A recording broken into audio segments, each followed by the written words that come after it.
নমস্কার নমস্কার নমস্কার নমস্কার নমস্কার আপনাদের সবাইকে সবাইকে সবাইকে নমস্কার জানাচ্ছে আপনাদের সৌমিত্র বসু।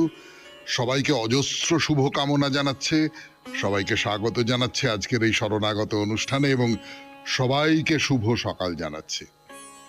শুভ হোক, সকলের শুভ হোক। সকলে যারা তাদের দুটি খুব বড় পরব আছে। একটি তো হলো মিলাদ উন নবী বা ঈদ এ মিলাদ, পয়গম্বর হজরত মোহাম্মদের জন্মদিন। আরেকটি হলো ফাতেহা দোহাজদাহাম বা বরাফ ওয়াফত। এর মানেটা হচ্ছে 12 দিনের প্রার্থনা। গাইজুল আজম বলে একজন, তাকে বলা হতো যে শ্রেষ্ঠ পয়গম্বর, একজন আধ্যাত্মিক পয়গম্বর। তার এই পৃথিবী থেকে চলে যাওয়ার দিন, সেই দিনটি উপলক্ষে ইসলাম ধর্মী যারা আছেন তাদের একটি অনুষ্ঠান হয়, তারা নানানভাবে এটি পালন করেন।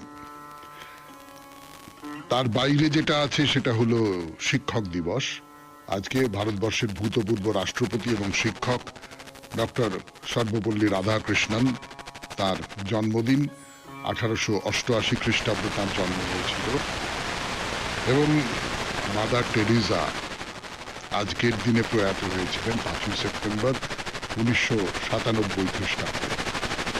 তাছাড়া আজকে সংস্কৃত দিবস। এই এতগুলো কারণে বিশেষ দিন আজকে। এবারে বেণী মাধব শিলের পঞ্জিকা অনুযায়ী আজকের দিনটা কথা বলি। আজকে 19শে ভাদ্র 1432, ইংরেজির 5ই সেপ্টেম্বর 2025, শুক্রবার, ত্রয়োদশী শুক্রবার। সূর্যোদয়ের সময় ভোর 5টা বেজে 23 মিনিট, সূর্যাস্তের সময় বিকেল 5টা বেজে 50 মিনিট। শ্রবণা নক্ষত্র। আজকে জন্মে মকর রাশি, বৈশ্যবর্ণ, মতান্তরে শূদ্রবর্ণ, দেবগণ। রাত্রি 11টা বেজে 23 মিনিট গতে রাক্ষসগণ। আমাদের হোয়াটসঅ্যাপে চিঠি পাঠাবার নাম্বার 9831922927। চিঠির গোড়ায় অতি অবশ্যই SG লিখতে হবে। এবার আজকের অনুষ্ঠান সম্পর্কে আপনাদের বলি। আজকের অনুষ্ঠানে যেরকম যথারীতি হয় আর কি, প্রথমে পুরাণ চিরন্তন হবে। পুরাণ চিরন্তনে আমরা নতুন একটা পর্ব শুরু করব। এই পর্বটা শুরু করবার পেছনে একটা ঘটনা আছে। ঘটনা বলবেন কিনা আমি জানি না। আপনারা তো সকলেই জানেন আমাদের দেশের বাড়িতে পুজো হয়, বহুদিনের পুরনো পুজো। সেই যশোর থেকে শুরু হয়েছে, তারপরে এখনো পর্যন্ত চলছে। সামনের বছরে 425 বছর হবে। তো সেই দেশের বাড়ির পুজো উপলক্ষে একটা মিটিং হচ্ছিল। মিটিংয়ে নানান কথার সূত্র ধরে পুরোহিত নিয়ে কথা হচ্ছিল এবং বলা হচ্ছিল যে আগের পুরোহিত, তার পুজো করার যে পদ্ধতি সেইটা ভালো হয়নি বা ভালো হয়েছে, এই সমস্ত নিয়ে খানিকটা কথাবার্তা, পুরোহিত পাল্টানো হবে কিনা, এই সমস্ত কথাবার্তা হচ্ছিল। আমি সেই মিটিংয়ে উপস্থিত ছিলাম, কিন্তু আমার শুনতে শুনতে মনে হচ্ছিল যে পুরোহিতের কাজটা প্রায় একটা ওই টাকা পাবো তার বদলে একটা কাজ করে, তো এই একটা জায়গায় পর্যবেসিত হয়েছে। তখন মনে হলো যে আচ্ছা, আপনাদের সঙ্গে একটু ভাগ করে নিই, পুরোহিত বলতে প্রাচীনকালে কি বোঝাতো। তো সেইটাই শুরু করবো আর কি। পুরোহিত বলতে প্রাচীনকালে কি বোঝাতো, প্রাচীন শাস্ত্রে পুরোহিত কথাটার তাৎপর্য, ব্যঞ্জনা, ইতিহাস ইত্যাদি ইত্যাদি, এইটা নিয়েই কিছু কথা বলবো। তারপরে চলে যাব স্বামী বিবেকানন্দের রচনা থেকে পাঠ এই পর্বে। তারপর ভগবদ গীতা থেকে পাঠ, স্বামী গোকুলানন্দজির রচনা মানসিক চাপ কি করে জয় করে আনন্দে থাকা যায় সে সম্পর্কে তার পরামর্শ, উপদেশ, যা কিছু বলুন না কেন, আপনাদের চিঠিপত্র। এবং শেষে বাইরে 92.7 বিগ FM এ শরণাগত অনুষ্ঠান শুনতে বসেছেন। আমি আছি আপনাদের সঙ্গে, আপনাদের সৌমিত্র বসু। গানের পর ফিরে আসছি পুরাণ চিরন্তন নিয়ে। পুরোহিত, পুরোহিত মানে কি? দেখুন, আমার না দীর্ঘদিন ধরে একটা ধারণা ছিল, সেই ধারণাটা যে খুব একটা অন্যায় ধারণা আমি এরকম কথা বলতে পারবো না, যে পুরো মানে তো নগর, যার থেকে এক একটা জায়গার নামের সঙ্গে পুর শব্দটা যোগ করা হয়েছে। সন্তোষপুর, যাদবপুর, খড়গপুর বা খড়গপুর, এরকম সব। পুর মানে নগর। নগরের যিনি হিত করেন তিনি হচ্ছেন পুরোহিত। এরকম একটা ধারণা ছিল আমার মনের মধ্যে। কিন্তু এই পুরোহিত সম্পর্কে একটু নাড়াঘাটা করতে গিয়ে যেটা দেখলাম সেটা হচ্ছে যে না, পুরোহিত এই মানেটা হয় না এমনটা নয়, কিন্তু একেবারে প্রাচীন যে গ্রন্থ, নিরুক্ত গ্রন্থ, প্রাচীন কোষকার ইয়াস্ক, তিনি বলছেন পুরো মানে হচ্ছে কিন্তু সামনে, পুরো ভাগে বলে না সামনের দিকে। হ্যাঁ, তাহলে পুরো বা পূর্ব ভাগে যাকে রাখা হয়, পুরো এনাং দধতি, সামনে যাকে রাখা হয় তিনি হচ্ছেন পুরোহিত। সামনে যাকে রাখা হয় মানে সামনে যাকে রাখা হয়, এই কথাটা বললেই কিরকম একটা মনে হয় না যে এটা একটা যুদ্ধে যাওয়ার মতন একটা ব্যাপার, যুদ্ধে সামনে কাকে রাখা, না তা না। আসলে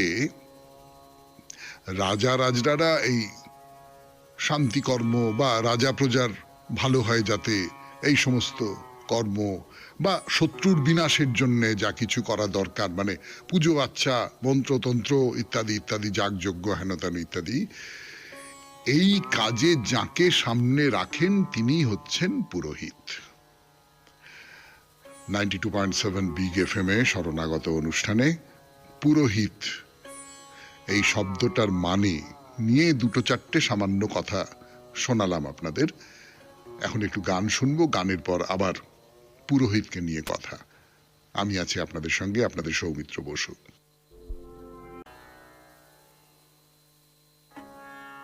পুরোহিত নিয়ে কথা বলতে বসেছি 92.7 বিগ এফএম এ শরণাগত অনুষ্ঠানে।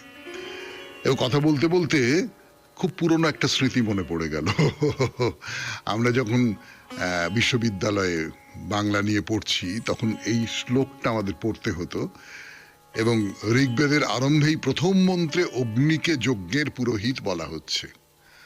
অগ্নি মিলে পুরোহিতাং যজ্ঞস্য দেব মৃত্বীজম। খুব দুঃখের কারণ হতো, কেননা এই শ্লোকটার যে ভাষা ব্যবহার সেইটা ব্যাখ্যা বিশ্লেষণ করতে হতো, সেসব খুব করুণ দিন। আমি সেই সমস্ত দিনের কথা বাদ দিচ্ছি, কিন্তু অগ্নি হচ্ছেন যজ্ঞের পুরোহিত। তার মানে অগ্নি না হলে তো যজ্ঞ হবে না, অগ্নিকে সামনে রাখতে হচ্ছে, যজ্ঞে আগুন জ্বালাতে হবে, সে আগুনই যেন পুরোহিত, আগুনই সামনে আছেন। আমরা যা কিছু চাইছি, যা কিছু কামনা করছি, প্রার্থনা করছি, এই সমস্ত কিছু সামনে আছেন আগুন, সেই হিসেবে আগুন হচ্ছেন পুরোহিত। বাড়ি চমৎকার কল্পনাটা না? তো এখানে বলা হচ্ছে রাজার পুরোহিত যেমন রাজার অভীষ্ট সম্পাদন করেন, তেমনি অগ্নিও যজ্ঞের প্রয়োজনীয় হোম সম্পন্ন করেন। অগ্নিকেও যজ্ঞভূমির পূর্বে আহ্বনীয় কুণ্ডে রাখা হয়, সেই জন্য তিনি যজ্ঞের পুরোহিত। আসলে এই যে ভারতবর্ষে যে একটা রাষ্ট্র তৈরি হয়ে উঠেছে, একটা রাজত্ব, রাজারা শাসন করছেন, এই যে সিস্টেমটা যাকে বলে, তার একেবারে শুরুতে আপনারা বুঝতেই পারেন যে এটা বিদেশি ভাষায়, ইংরেজি ভাষায় যদি বলি যে স্টেট অ্যান্ড চার্চ, অর্থাৎ রাজ্য পরিচালনা করছেন যারা আর ধর্ম পরিচালনা করছেন যারা, এদের মধ্যে একটা সংযোগ আছে কোথাও।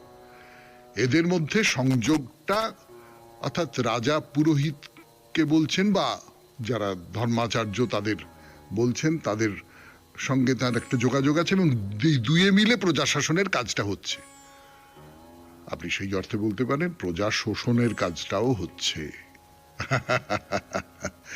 অনেক ক্ষেত্রে এরকম দেখা গেছে যে রাজাকে ভগবানের সন্তান বলে মনে করা, ভগবান তাকে প্রেরণ করেছেন এই বলে মনে করা, এর পেছনে কিন্তু কোথাও একটা এই যে ধর্মাচার্যদের একটা বড় ভূমিকা রয়েছে, তাই না?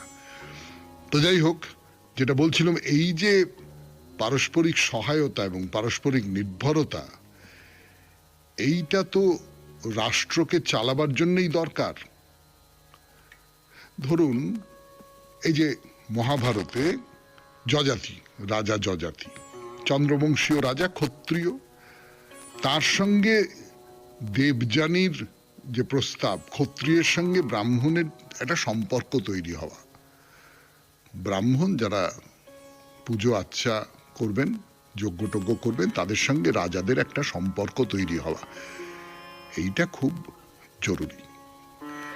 কিন্তু আজকের মতো শেষ করি পুরাণ চিরন্তন 92.7 বিগ এফএম এ শরণাগত অনুষ্ঠানে। এরপর স্বামী বিবেকানন্দের রচনা থেকে পাঠ। ফিরে আসছি গানের পর। গান শেষ করে ফিরে এলাম 92.7 বিগ এফএম এ শরণাগত অনুষ্ঠানে।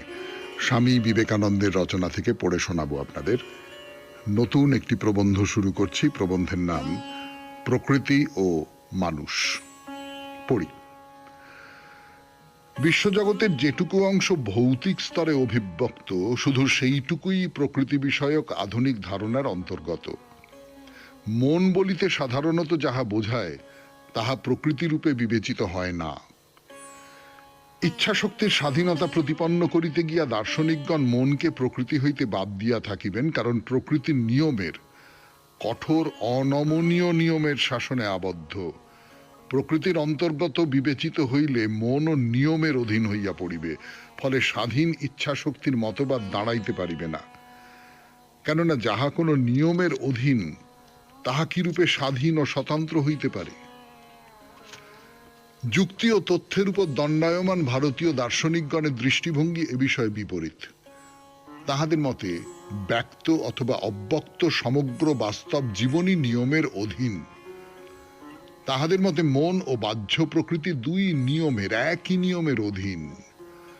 মন যদি নিয়মের অধীন না হয়, আমরা এখন যাহা চিন্তা করিতেছি তাহা যদি পূর্ব চিন্তার অনিবার্য ফলস্বরূপ না হয়, যদি একটি মানসিক অবস্থা আরেকটি মানসিক অবস্থার অনুসরণ না করে, তবে মনকে অযৌক্তিক বলিতে হইবে। এমন কে আছে যে স্বাধীন ইচ্ছা শক্তি স্বীকার করিয়া যুক্তির ক্রিয়া অস্বীকার করিতে পারে? অপরপক্ষে মন কার্যকারণ নিয়ম দ্বারা নিয়ন্ত্রিত, ইহা স্বীকার করিয়া কে বলিতে পারে যে ইচ্ছা শক্তি স্বাধীন? নিয়মই কার্যকারণের ক্রিয়া। পূর্ববর্তী কতকগুলি ব্যাপার অনুসারেই পরবর্তী কতকগুলি ব্যাপার ঘটিয়া থাকে। প্রতিটি পূর্বগামী ঘটনার বা কারণের অনুবর্তী কার্য আছে। প্রকৃতি এই রূপেই চলিয়াছে। এই নিয়মের শাসন যদি মনের স্তরেও চালু থাকে, তাহা হইলে মন বদ্ধ, স্বাধীন নয়। না, ইচ্ছা শক্তিও স্বাধীন নয়। ইহা স্বাধীন না হইলে আমাদের জীবনে কোনো অর্থ থাকে না, জীবনযাপন বৃথা হইয়া যায়। শুনলেন স্বামী বিবেকানন্দের রচনা থেকে পাঠ, প্রকৃতি ও মানুষ। এখন গান, গানের পর ভগবদ গীতা। আমি আছি আপনাদের সঙ্গে, আপনাদের সৌমিত্র বসু। লিঙ্ক নাম্বার 5, স্বামী রঙ্গনাথানন্দজির ব্যাখ্যায় ভগবদ গীতা থেকে পাঠ করে শোনাচ্ছি আমি, আপনাদের সৌমিত্র বসু। যতটা হয়েছিল তারপরকে দ্বিতীয় অধ্যায়, গীতার দ্বিতীয় অধ্যায় নিয়ে আলোচনা হচ্ছে। স্নায়ুবিজ্ঞানের ভাষায় ন্যূনতম দুঃখবোধ মাত্রায় মানুষে মানুষে তফাৎ হয়। কোনো কোনো লোক অনেক দুঃখ সহ্য করতে পারে, আর কেউ কেউ সামান্য দুঃখেই কাতর হয়ে পড়ে। আমি যখন মহীশূরের এক ছাত্রাবাসের দায়িত্বে ছিলাম, 10, 11 বা 12 বছর বয়সের ছাত্রদের ম্যালেরিয়া ইঞ্জেকশন দেওয়া আমাদের একটি কাজ ছিল। কিছু কিছু ছেলে ইঞ্জেকশন নিয়ে চলে যেত। একটি ছাত্র সূচ দেখেই অজ্ঞান হয়ে পড়ে যেত। তাদের যন্ত্রণাবোধ মাত্রা ছিল অত্যন্ত কম। তাই আমাদের ওই শক্তি বর্ধিত করতে হবে। বলো, আমি সয়ে নিতে পারবো, আমি সহ্য করতে পারবো। জীবনের ছোটখাটো দুঃখ কষ্ট সহ্য করার ক্ষমতা থাকা বিশেষ প্রয়োজন। তাই শ্রীকৃষ্ণ বললেন, এগুলি সহ্য করো। সহ্য করতে না পারলে তুমি পড়ে যাবে, শেষ হয়ে যাবে। আরো একটু শক্তি সঞ্চয় করতে পারলে ওই সংকট কাটিয়ে উঠতে পারতে। তাই বলি, এত দুর্বল হইও না। প্রত্যেককেই আরো একটু শক্তি সঞ্চয় করতে হবে, যাতে সে জীবনের নানা পরিবর্তন ও সম্ভাবনার মধ্যে টিকে থাকতে পারে। জীবনের সবটাই খেলা বা সুখভোগ নয়, প্রায়ই দুঃখ কষ্ট এসে থাকে। তাই মানব জীবনে পরিবেশের প্রতিষেধক হিসেবে আমাদের শরীর যন্ত্রকে দৃঢ়তর করা খুবই দরকার। শরীর সবল হলে রোগ জীবাণুও সেখানে প্রবেশ করে বংশবৃদ্ধি করতে পারে না। শরীর দুর্বল হলে নানা রকম জীবাণু সেখানে প্রবেশ করে, নানা অসুবিধার সৃষ্টি করতে পারে। অতএব শরীর ও মনকে সবল রাখতে হবে।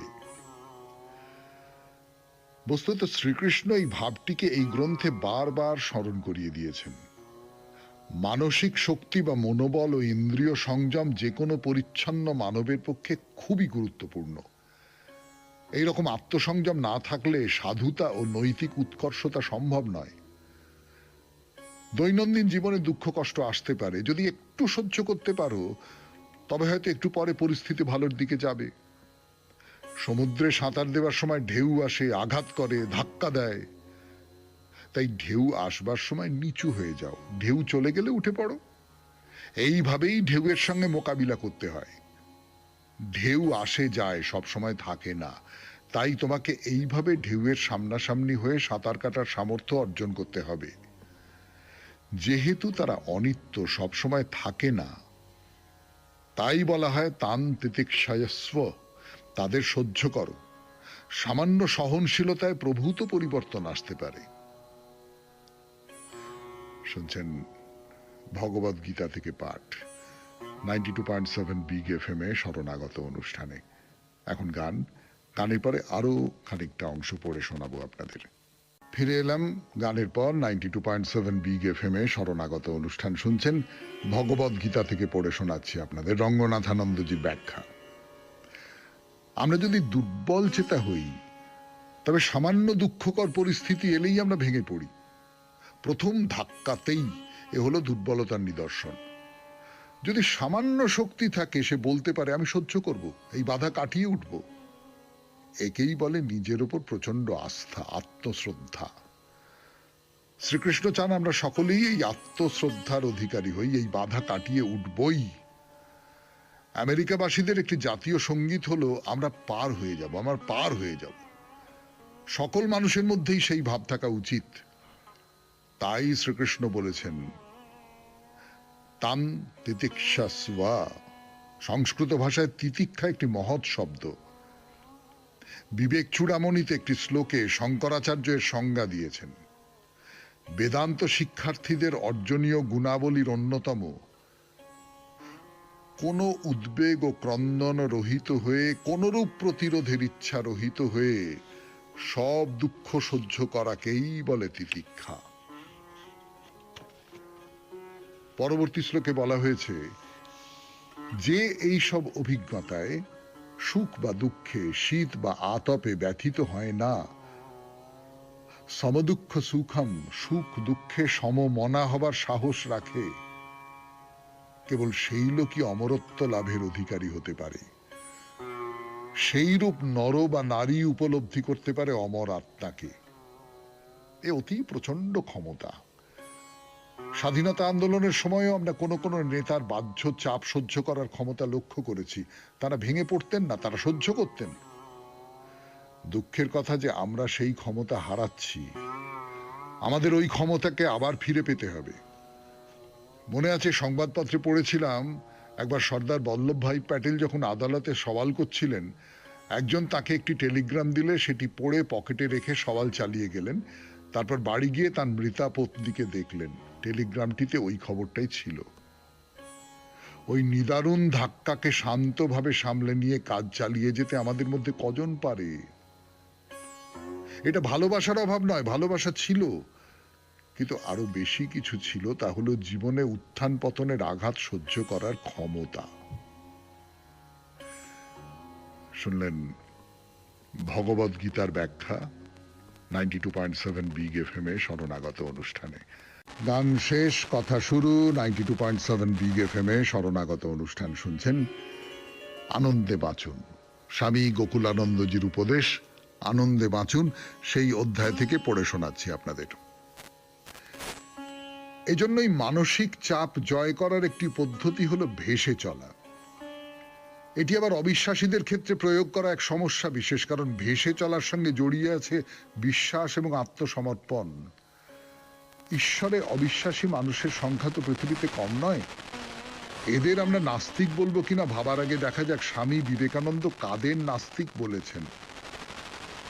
স্বামীজির মতে নাস্তিক সেই যে নিজেকে বিশ্বাস করে না। প্রাচীন সংজ্ঞা বলে ঈশ্বরে বিশ্বাস করে না যে ব্যক্তি সেই নাস্তিক। স্বামীজি বলছেন এই প্রাচীন সংজ্ঞাটিকে এইভাবে সমকালীন করে তুলতে হবে, যে ব্যক্তি নিজেকে বিশ্বাস করে না তার পক্ষে কোনো ক্ষেত্রেই সাফল্য লাভ সম্ভব নয়। আত্মবিশ্বাস আমাদের সুপ্ত শক্তি ও সম্ভাবনার রুদ্ধ দুয়ার উন্মুক্ত করে দেয়। সুতরাং ডক্টর উইকস বর্ণিত ভেসে চলা সকলের ক্ষেত্রেই প্রযোজ্য হতে পারে। আত্মবিশ্বাসী বলুন আর ভগবত বিশ্বাসী বলুন, ভেসে চলা মানেই উদ্বেগকে পরিহার করা। ভেসে চলার এই দৃষ্টিভঙ্গিটিকে বুঝতে হলে আরেকটি বিষয় সম্পর্কে আমাদের সজাগ থাকতে হবে, তা হলো নির্দিষ্ট কোনো পরিস্থিতিতে মানুষ দুভাবে সাড়া দিতে পারে, সদর্থক এবং নেতিবাচক। কিছু মানুষ আছেন যারা জীবনের অন্ধকার দিকগুলিকেই সর্বৈব গুরুত্ব প্রদান করেন এবং ফলত জীবনের আলোময় দিকগুলি তাদের অদেখাই রয়ে যায়। একথা অস্বীকার করার উপায় নেই যে জীবনে বিপদ আপদ, কঠোর পরীক্ষা, তীব্র যন্ত্রণা, বেদনা সবকিছুই বহুল পরিমাণে আছে। কিন্তু এটাই সবকিছু নয়। জীবনের আলোময় উদ্ভাসিত দিকটিও তো বিরাটভাবেই আছে। জীবনের প্রতি সদর্থক দৃষ্টিভঙ্গি যাদের আছে, তারা তাদের পুরো সময়টাই সমস্যার হাত ধরে কাটান না। সেই বিখ্যাত ছবিটা হয়তো অনেকেই দেখেছেন, যেখানে দুটো অর্ধ জলপূর্ণ বালতি রয়েছে। একটি বালতির কাছে দাঁড়িয়ে আছেন এক ব্যক্তি, মুখ যার বিষণ্ণতায় ছাওয়া। অপর বালতির পাশে দাঁড়িয়ে আছেন আর এক ব্যক্তি, উজ্জ্বল উদ্ভাসিত মুখে। প্রথম ব্যক্তি বলছেন, এই আধ বালতি জলে আমার কি হবে? দ্বিতীয় বলছেন, ধন্যবাদ প্রভু, তোমার কৃপায় আধ বালতি জল অন্তত পেয়েছি। বলা বাহুল্য, প্রথমজন নৈরাশ্যবাদী এবং পরবর্তীজন আশাবাদের যাত্রী। নৈরাশ্যবাদীর মনে কখনোই সুখ নেই, বিষণ্ণতা তার সঙ্গী, নিজেকে তার অবাঞ্ছিত মনে হয়। মানসিক চাপ জয় করা তার পক্ষে সম্ভব নয় কখনোই। অপরদিকে আশাবাদী শক্তি আর প্রাণময়তায় ভরপুর। যে কোনো রকম সংঘাতময় পরিস্থিতির সামাল দিতে তার জুড়ি মেলা ভার। শেষ করছি স্বামী গোকুলানন্দজির রচনা থেকে পাঠ। আজকের মতো 92.7 বিগ এফএম এ শরণাগত অনুষ্ঠানে এইবারে আপনাদের চিঠি পড়া। আমি আছি আপনাদের সঙ্গে, আপনাদের সৌমিত্র বসু। দেবাশিস ঘোষ রাজাতলা হাওড়া থেকে চিঠি লিখেছেন, সেই চিঠি পড়ে শোনাবো আপনাদের 92.7 বিগ এফএম এ শরণাগত অনুষ্ঠানে। আপনাদের চিঠি পড়তে আমার বরাবরই ভালো লাগে খুব। কত মানুষ আছেন, তারা কত রকম দৃষ্টিভঙ্গি নিয়ে চিঠি লেখেন। আমার মনে হয় যে আমি এই ছোট্ট একটা স্টুডিও ঘরের মধ্যে বসে বসে যেন বাইরের বড় একটা পৃথিবীর স্বাদ পাচ্ছি, এরকম একটা মনে হয় আর কি।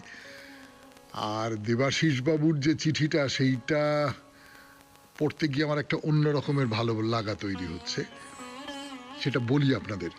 যখন এই শনিবারে মহাপুরুষের কথায় ভাস্করাচার্য সম্পর্কে কথা বলা শুরু করব বলে ঠিক করলাম, তখন ভেতরে ভেতরে কোথাও একটা সংকোচ হচ্ছিল, একটা উদ্বেগও তৈরি হচ্ছিল। তার কারণটা হচ্ছে যে শরণাগত তো মূলত ধর্মীয় অনুষ্ঠান, আর ভাস্করাচার্য হচ্ছেন একেবারেই বিজ্ঞানের লোক, গণিতজ্ঞ, জ্যোতির্বিজ্ঞানী। ফলে তার জীবন কথা আপনাদের কিরকম লাগবে না লাগবে, আপনারা যারা আমাদের শ্রোতা, এইটা নিয়ে একটা সংশয় ছিল। কিন্তু সেই সংশয়টা এর আগে একটা চিঠিতে দূর হলো, যেখানে এই ভাস্করাচার্যের জীবন কথা শুনে একটা প্রতিক্রিয়া প্রকাশ করলেন একজন, ভালো প্রতিক্রিয়া। আর আরেকটা এই দেবাশিস বাবুর চিঠি। চিঠিটা পড়ি। প্রিয় সৌমিত্রবাবু, প্রথমেই শরণাগত অনুষ্ঠানের সঙ্গে যুক্ত সকলকে প্রভাতী শুভেচ্ছা জানাই। আপনি বিগত কয়েকটি শনিবার ধরে শরণাগত অনুষ্ঠানের মহাপুরুষের কথা বিভাগে ভারতীয় গণিতবিদ এবং জ্যোতির্বিজ্ঞানী ভাস্করাচার্যের সম্বন্ধে বলে চলেছেন, যা শুনে আমি ওর সম্বন্ধে অনেক কিছু জানতে পারছি এবং গণিত সম্বন্ধে আমার কিছু ভ্রান্ত ধারণা দূর হয়ে যাচ্ছে। আপনার কাছে আমার একটি অনুরোধ যে ভারতবর্ষের এইরকম আর একজন গণিতবিদ এবং দার্শনিক শ্রীধর আচার্য সম্বন্ধে যদি কিছু বলেন তাহলে ভালো হয়। উনি আমাদের পশ্চিমবঙ্গের হুগলি জেলার ভুটসুট গ্রামে জন্মগ্রহণ করেছিলেন। আশা করি আপনি আমার অনুরোধটি রাখার চেষ্টা করবেন। শরণাগত অনুষ্ঠানের সঙ্গে যুক্ত সকলের মঙ্গল কামনা করে চিঠি এখানেই শেষ করলাম। নমস্কারান্তে, দেবাশিস কুমার ঘোষ, রামরাজাতলা, হাওড়া। আপনার কথা এক্ষুনি রাখতে পারবো না, হয়তো শ্রীধর আচার্য সম্পর্কে একটু পড়ে শুনে নিতে হবে, তো আমার এলাকার মধ্যে পরিকল্পনার মধ্যে ছিল না বলে। আর যদি এই শরণাগত অনুষ্ঠান যতদিন চলবে তার মধ্যে যদি পড়াশোনাটা করে নিতে পারি, তাহলে না হয় শ্রীধর আচার্য না হয় কে নিয়ে বলা যাবে, নিশ্চয়ই বলা যাবে। আপাতত আপনার চিঠির জন্য ধন্যবাদ, এবং একটু গান শুনবো। গানের পর বাইরে দূরে 92.7 বিগ এফএম এ শরণাগত অনুষ্ঠানে আমরা এখন আছি কোচবিহারের কাছাকাছি দেবী কান্তেশ্বরীর মন্দির। চলুন যাওয়া যাক।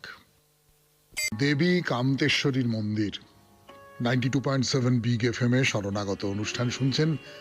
আমি আপনাদের নিয়ে এসেছি এই মন্দিরের সামনে। এই দেবী কান্তেশ্বরীর মন্দির খুব পুরনো মন্দির এবং খুব ঐতিহাসিক দিক থেকে খুব গুরুত্বপূর্ণ মন্দির। এবং এই আপনাদের মদনমোহন মন্দিরের কথা বলেছি এর আগে, আপনাদের তারপরে অন্য যে সমস্ত বানেশ্বরের মন্দিরের কথা বলেছি, বানাসুরের মন্দির যেটা ছিল। তো এরকম এই কান্তেশ্বরীর মন্দিরও কিন্তু কোচবিহারের রাজাদের প্রেরণাতেই তৈরি হয়েছিল। মানে এটা বোঝা যাচ্ছে যে, যেটা এর আগেও আমি বলেছি, নতুন কথা কিছু নয়, যে কোচবিহারের রাজারা খুব ধর্মপ্রাণ মানুষ ছিলেন। রাজারা যেহেতু নানান ধরনের সমস্যা সংকটের মধ্যে থাকেন, সেই জন্য তাদের পক্ষে ধর্মপ্রাণ হওয়াটা, সেই প্রবণতা তাদের মধ্যে থাকে, অনেক সময় থাকার কথা। কিন্তু এত রকমের দেবদেবীর পুজোর কথা বলা হচ্ছে এই কোচবিহারের রাজারা, মানে মদনমোহনের পুজো করছেন, শিবের পুজো করছেন, আবার এই কান্তেশ্বরী মন্দির দেবী, শাক্ত দেবী, তার পুজো করছেন। এই সমস্তটা মিলিয়েই তাদের যে পুজো আর্চার যে ভুবন, সেই ভুবনটা গড়ে উঠেছে। তো যে কথা বলতে গিয়ে এত সব কথা বলা, যে দেবী কান্তেশ্বরীকে কোচবিহারের রাজপরিবারের আরাধ্য দেবী হিসেবে মনে করা হতো। কোন সময় বা কেন তারা এই দেবীর পুজো করতেন? রাজারা যুদ্ধে যখন যেতেন অথবা কোনো খুব গুরুত্বপূর্ণ সিদ্ধান্ত নিতেন, তার আগে তারা দেবীর পুজো করতেন। তাহলে এই দেবী কিন্তু একেবারেই প্রশাসনের দেবী। রাজার যুদ্ধযাত্রা করাটাও প্রশাসনিক কাজের একটা অঙ্গ, এবং কোনো গুরুত্বপূর্ণ সিদ্ধান্ত মানে তো সেটা নিশ্চয়ই প্রশাসনিক সিদ্ধান্ত।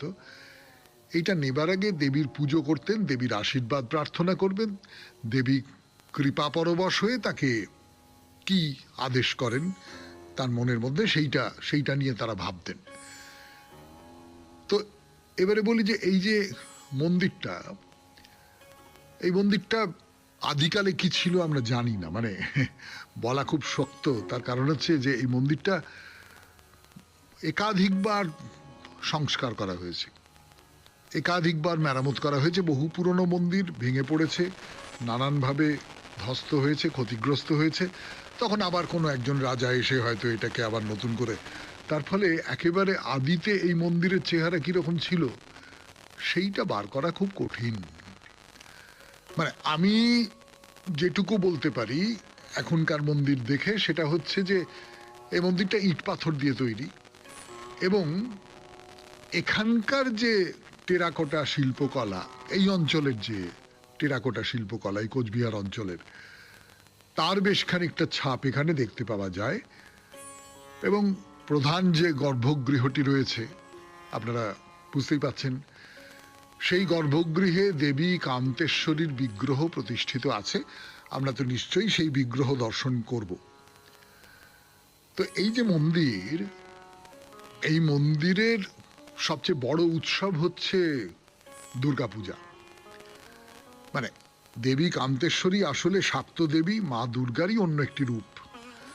অর্থাৎ মা দুর্গার ভজনা করতেন কোচবিহারের রাজারা, নাম দিয়েছিলেন কান্তেশ্বরী মন্দির। এই এই অঞ্চলটার নামের সূত্র ধরে এইরকম একটা নাম দিয়েছিলেন।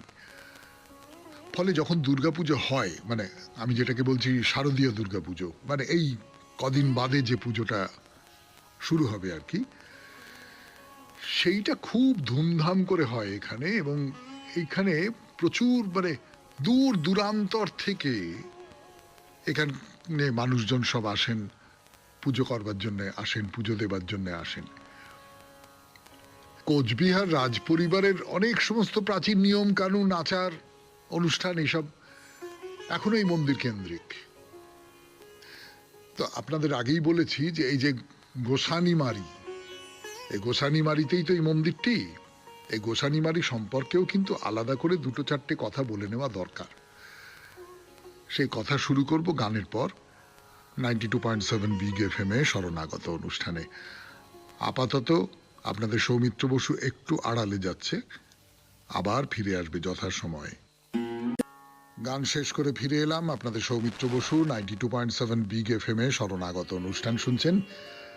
আমি ওই কামতেশ্বরীর মন্দিরের কথা বলতে বলতে মনে হলো যে গোসানিমারি সম্পর্কে, যেখানে এই মন্দির আছে, এই মন্দির সম্পর্কেও কিন্তু দুটো চারটে কথা বলে ফেলা খুব দরকার। তার কারণ গোসানিবাড়ির জায়গাটা কিন্তু একটা ঐতিহাসিক জায়গা, কোচবিহারের একটা খুব ঐতিহাসিক স্থান বলতে পারেন।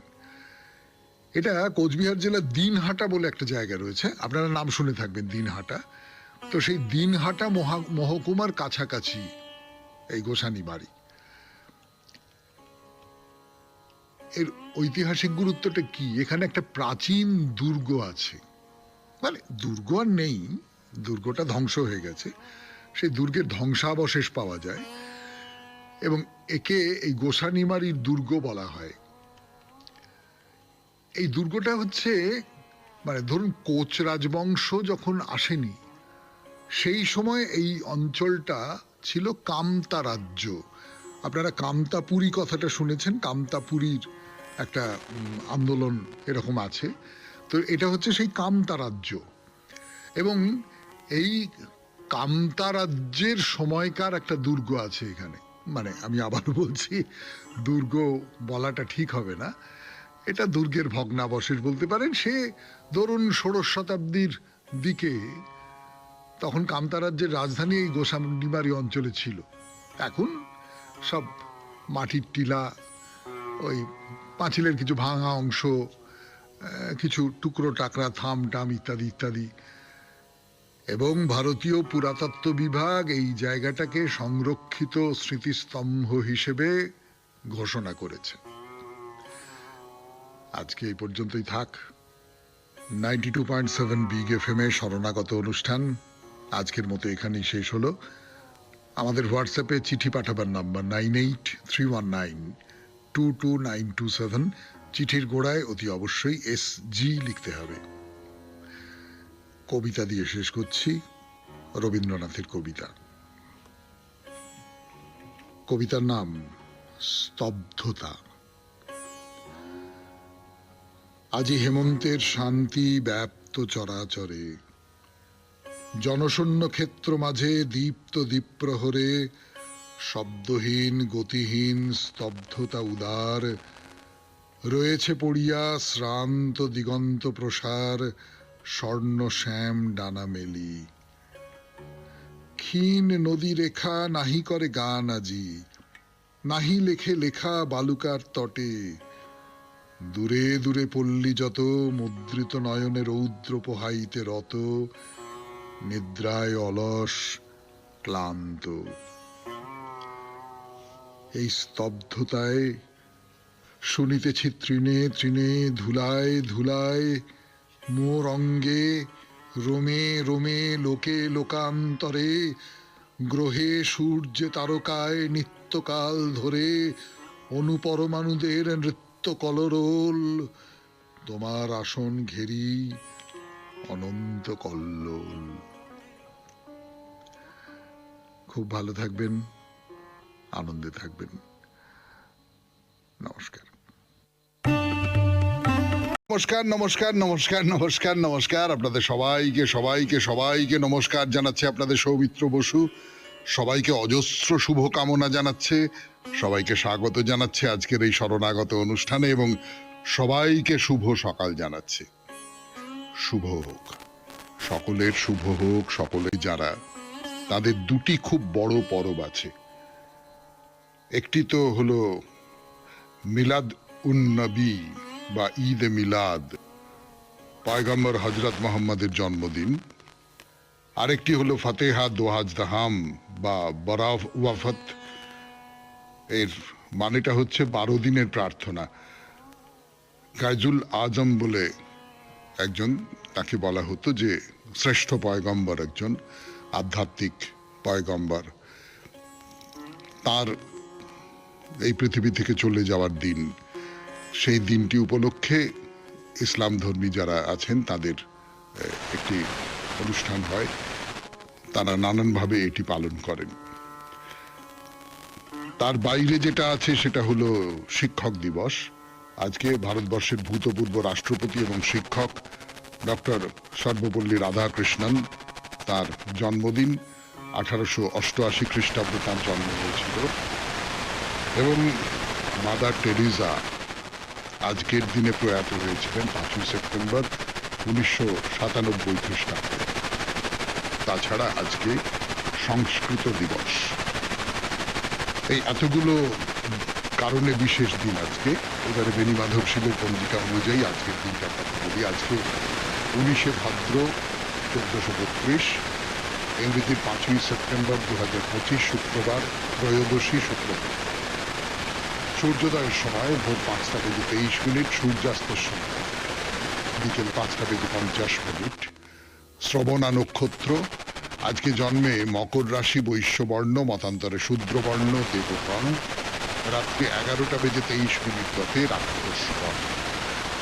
আমাদের হোয়াটসঅ্যাপে চিঠি পাঠাবার নাম্বার 9831922927। চিঠির গোড়ায় অতি অবশ্যই SG লিখতে হবে। এবার আজকের অনুষ্ঠান সম্পর্কে আপনাদের বলি। আজকের অনুষ্ঠানে যেরকম যথারীতি হয় আর কি, প্রথমে পুরাণ চিরন্তন হবে। পুরাণ চিরন্তনে আমরা নতুন একটা পর্ব শুরু করব। এই পর্বটা শুরু করবার পেছনে একটা ঘটনা আছে। ঘটনা বলবেন কিনা আমি জানি না। আপনারা তো সকলেই জানেন আমাদের দেশের বাড়িতে পুজো হয়, বহুদিনের পুরনো পুজো। সেই যশোর থেকে শুরু হয়েছে, তারপরে এখনো পর্যন্ত চলছে। সামনের বছরে 425 বছর হবে। তো সেই দেশের বাড়ির পুজো উপলক্ষে একটা মিটিং হচ্ছিল। মিটিংয়ে নানান কথার সূত্র ধরে পুরোহিত নিয়ে কথা হচ্ছিল এবং বলা হচ্ছিল যে আগের পুরোহিত, তার পুজো করার যে পদ্ধতি সেইটা ভালো হয়নি বা ভালো হয়েছে, এই সমস্ত নিয়ে খানিকটা কথাবার্তা, পুরোহিত পাল্টানো হবে কিনা, এই সমস্ত কথাবার্তা হচ্ছিল। আমি সেই মিটিংয়ে উপস্থিত ছিলাম, কিন্তু আমার শুনতে শুনতে মনে হচ্ছিল যে